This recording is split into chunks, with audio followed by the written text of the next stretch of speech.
बार बार बुखार, गले में इन्फेक्शन या तेज खांसी जुकाम, डॉक्टर अक्सर कौन सी एंटीबायोटिक लिखते हैं? यही है जीपी 200।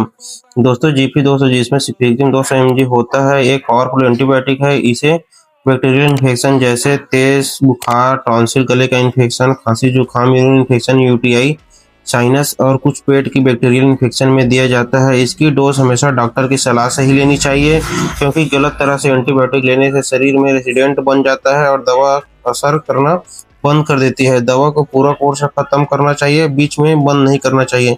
ऐसी और इन्फॉर्मेटिव वीडियोस के लिए लाइक, फॉलो एंड सब्सक्राइब करें।